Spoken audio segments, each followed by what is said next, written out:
Assalamualaikum warahmatullahi wabarakatuh. Selamat berjumpa lagi dengan saya di mata pelajaran perpajakan, ya. Dengan saya Bapak Didi Abyasin. Selamat pagi semuanya anak-anakku sekalian, sehat semuanya. Alhamdulillah. Ya, puji dan syukur kita panjatkan kepada Allah Subhanahu wa taala, Tuhan Yang Maha Esa. Kalian semua sehat, Bapak juga sehat sehingga Bapak bisa memberikan pembelajaran melalui video ini. Ya, bagaimana?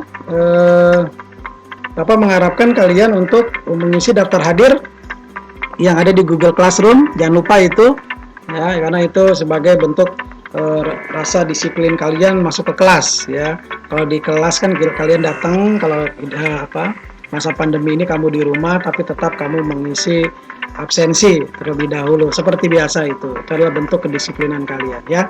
Semoga kalian semua sehat, ya. Yang sakit semoga diberikan kesehatan juga, cepat sembuh, ya.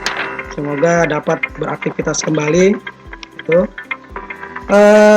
materi yang sebelumnya kita tentang NPWP dan NPPKP, ya. Kalian sudah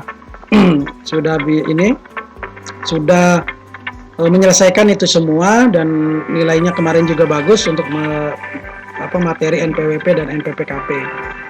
Nah, untuk materi kali ini adalah tentang surat-surat dalam perpajakan. Ya, ini tentang surat-surat dalam perpajakan. Surat-surat dalam perpajakan ini lebih kepada apa yang nanti dalam bentuknya bentuknya bisa formulir, bisa elektronik yang akan dibahas, ya.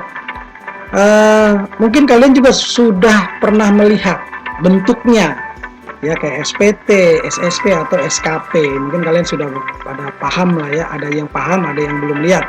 Kalian belum lihat nanti bisa dijelaskan. Atau kalian bisa nyari di banyak di YouTube ada, di Google ada, banyak lah, ya, kamu tinggal cari. Nah, sebetulnya apa sih manfaatnya kamu akan saya gambarkan sedikit ini supaya nantinya di pekerjaan atau di perusahaan-perusahaan ini akan banyak muncul yang namanya surat-surat pajak ini. Kalian biar familiar. Sekarang dikenalkan, kalian sudah kenal, maka oh iya, sini sudah saya pernah belajar. Saya pernah lihat nih bentuknya surat-surat dalam perpajakan, ini loh, gitu, ya. Nanti supaya kamu nggak bingung, kok kayak ini gitu, ya. Kok kayak apa sih itu suratnya, gitu, ya. Jadi kalau setelah dipelajari hari ini, kalian mengerti itu semua. Oke? Siap? Siap. Ya, sudah mulai. Nah, kompetensi dasarnya, ya, ini adalah yang bisa kalian baca lah di itu. Kompetensi dasar kalian ini memahami bentuk-bentuk surat itu, ya, SPT, yang macam-macam lah ini, ya. Lalu mengelompokkannya surat-surat tersebut, ya, ini kompetensi dasarnya, ya, supaya kompetennya kamu tuh dilihat dari ini. Nah, lalu indikator pencapaian kompetensinya apa? Nah, kalian bisa dinyatakan kompeten jika, ya, kalian memahami bentuk-bentuk surat perpajakan ini. Kalian bisa menjelaskan, bahkan kalian bisa membuat ini sebagai bentuk-bentuk surat ini. Apalagi kalian bisa mendemonstrasikan, ya, atau bisa mempresentasikan bentuk-bentuk surat SPT ini, SPT, SSP, SKB. Kalian paham semua kayak begini loh bentuknya. Kalian bisa mendemonstrasikan cara ngitungnya bagaimana nanti, ya, gitu. Untuk pertemuan kali ini kita masih membahas tentang bentuk-bentuk surat dan pengertian-pengertiannya dulu, ya. Tujuan pembelajaran yang saya sudah sebutkan tadi, ya, kalian bisa paham, bisa menjelaskan, bisa membuat dan bisa mendemonstrasikan, itu pasti bisa. Nah, ini bentuknya materi kita kali ini ada tentang SPT, SSP dan SKP. Ya, itu materi yang akan disajikan. Oke. Nah, apa itu SPT? Nah, nanti di SPT kita akan bahas pengertian dan fungsi, lalu penyampaiannya bagaimana, batas waktu pelaporannya bagaimana, dan sanksi jika tidak menyampaikan, ya.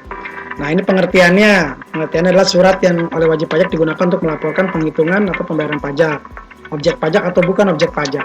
Nah, ini surat ini oleh wajib pajak digunakan untuk melaporkan penghitungannya. Itulah SPT, ya.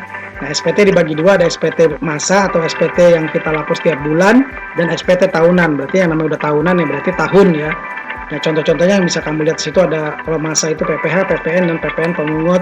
Lalu SPT tahunan itu PPH badan dan PPH orang pribadi. Nah, inilah yang nanti akan kalian sering lihat tuh SPT-nya. Oh, SPT kayak gini. Oh, bentuk SPT PP seperti ini, ya, gitu. Nah, fungsinya ya, fungsi dari SPT itu adalah sebagai sarana untuk melaporkan dan mempertanggungjawabkan. Tentang apa di situ? Ya, pembayaran, pelunasan, lalu penghasilan merupakan objek pajak dan bukan objek pajak, lalu harta dan kewajiban kita di situ, lalu pemotong dan pemungut pajak kalau orang lainnya, ya, untuk 1 tahun itu, untuk 1 masa pajak. Tuh, ya, fungsinya. Lalu bagi pengusaha kena pajak, fungsinya sebagai melaporkan juga, tapi PPNBM dia, ya. Lalu untuk yang bagi pemotong atau pemungut pajak itu sebagai sarana untuk melaporkan juga sama. Jadi intinya adalah fungsi dari SPT adalah sarana untuk melaporkan dan mempertanggungjawabkan apa yang telah kita lakukan. Ya, kegiatan pajak apa yang telah kita lakukan itu dilaporkan ke Direktorat Jenderal Pajak. Ya. Melalui apa ya? Nanti ada penyampaiannya ya. Nah, di SPT itu disampaikan oleh WP yang pertama dia harus mengisi.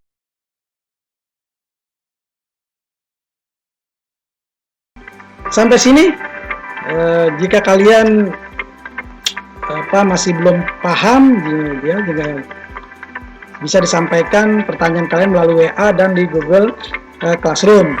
Dan juga jangan ini, Bapak di sana sudah download ya materi atau inian ya tugas lah, ya tugas atau kalian latihan di Google Classroom-nya di sana, kalian tinggal lihat di sana, ya kalian tinggal jawab di situ, ya pertanyaan-pertanyaan yang ada di situ kalian jawab, nanti Bapak bisa langsung periksa, ya penilaiannya di situ juga semua ada. Nanti paling lambat kalian kerjakan setelah selesai setelah selesai kalian belajar online lah ya, sekitar jam 12 ya, jam 12 kurang ya.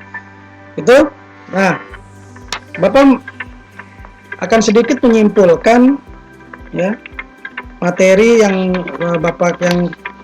yang kita pelajari kali ini adalah bahwa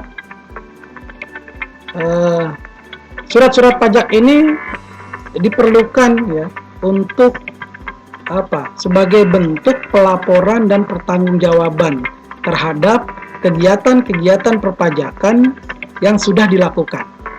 Makanya di situ ada bentuk suratnya. Surat-suratnya adalah tadi ada apa? Ada S, surat pemberitahuan, SPT, surat setoran pajak, SSP, ya. Lalu ada SKP-nya, surat ketetapan pajak, yang masing-masing ada 4 tadi, ada yang lebih bayar, kurang bayar, segala macamnya ya. Itu. Bapak sangat memberikan apresiasi ya yang sangat luar biasa kepada kalian yang sudah dengan semangat tetap mengikuti pembelajaran daring ini, dan semoga kalian juga bisa terus ya sehat sehingga kalian bisa belajar ya, karena belajar ini tidak hanya berhenti sampai di sini, tapi belajar terus, kita belajar sampai hari tua ya, tetap belajar, semangat walaupun di masa pandemi ini kalian harus tetap semangat. Terima kasih. Bapak tutup ya, pembelajaran daring kita kali ini ya. Salam dengan keluarga dari Bapak, semoga sehat selalu semuanya ya. Bapak ucapkan Assalamualaikum warahmatullahi wabarakatuh dan selamat pagi.